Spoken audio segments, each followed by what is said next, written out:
Alors, dans cette vidéo, on va essayer de comprendre l'expérience suivante. On a un expérimentateur qui est assis sur un tabouret tournant et il tient dans ses mains une roue. Et ce qu'on peut voir, c'est lorsqu'il met la roue, l'axe de la roue vertical, eh ben, son tabouret va se mettre en rotation. Et s'il inverse le sens de, s'il effectue à l'axe de la roue une rotation de 180 degrés, eh ben, il tourne dans l'autre sens. Je vais mettre, vous pouvez regarder la vidéo, je vais mettre le lien en commentaire de cette expérience. Euh, il faut la voir avant de traiter l'exercice. Alors, pour bien traiter cet exercice, il faut bien poser les choses. Donc tout d'abord le système. Alors le système qu'on va considérer, c'est le système du tabouret, de l'expérimentateur et de la roue. On considère que les trois forment notre système d'étude. Donc toutes les forces internes ne vont pas nous intéresser. Par exemple, la force qu'exerce la main de l'expérimentateur sur la roue ne va pas nous intéresser, c'est une force qui est interne au système. Ce qui va nous intéresser, c'est juste les forces externes qui s'appliquent sur le système. On va travailler dans le référentiel terrestre que l'on suppose galiléen. Et puis il y a deux forces ici qui s'appliquent, donc des forces externes, j'entends.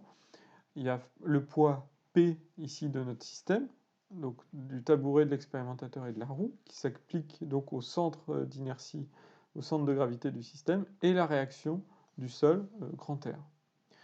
Alors pour traiter ce problème, qui est donc un problème d'une rotation autour d'un axe fixe, vous voyez que l'expérimentateur ici va être en rotation autour de l'axe du tabouret. Il faut appliquer le théorème du moment cinétique. Donc ce théorème il dit que la dérivée du moment cinétique par rapport à z, c'est égal au moment des forces qui s'appliquent suivant l'axe z. Donc ici c'est le moment suivant au z du poids et le moment suivant au z, il manque un vecteur, de la réaction du sol. Et donc ces deux forces, ici, leurs deux moments sont nuls. Le poids est nul parce que le poids est parallèle à l'axe au z, et la réaction du support R, elle s'exerce ici au point d'origine de mon axe, donc ce moment sera nul. Donc finalement, on va en déduire ici que Lz est constante. Donc il faut maintenant exprimer ce moment cinétique. Alors je vais définir deux vecteurs de rotation. Il y a le vecteur de rotation que j'appelle grand oméga, qui est le vecteur de rotation du tabouret de l'expérimentateur, l'expérimentateur étant assis sur le tabouret, et petit oméga qui est le vecteur rotation de la roue. Donc mon moment cinétique, il va s'exprimer comme le moment d'inertie du tabouret de l'expérimentateur fois la composante suivant z, ici puisque c'est ce qui nous intéresse, c'est le moment cinétique suivant l'axe z. Donc fois donc ce moment d'inertie fois la composante suivant z de ce vecteur rotation, plus le moment d'inertie de la roue fois le vecteur la composante suivant z du vecteur rotation. Et ça, c'est égal à une constante. Avant la rotation, par exemple, l'expérimentateur, il arrive, et c'est le premier schéma qu'on voit ici.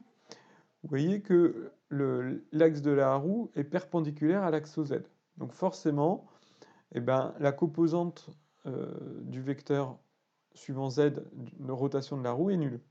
De même que, vu que l'expérimentateur au début est immobile, il ne tourne pas sur son tabouret, pareil, le vecteur rotation suivant z du tabouret de l'expérimentateur est nul.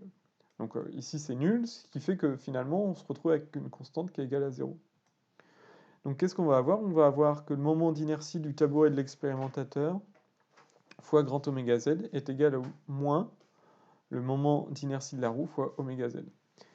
Et on arrive à l'expression suivante, qu'on va commenter ensemble, qui est que le vecteur rotation suivant z de l'expérimentateur et du tabouret, c'est égal à moins le vecteur rotation de la roue fois le rapport ici des moments d'inertie.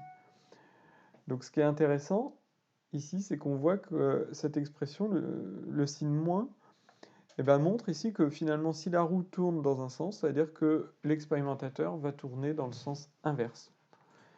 Ainsi, ça s'explique aussi que lorsqu'il inverse la roue, le sens de rotation de la roue, il tournera dans un sens inverse. Voilà, n'hésitez pas, si vous avez des questions, à les mettre en commentaire.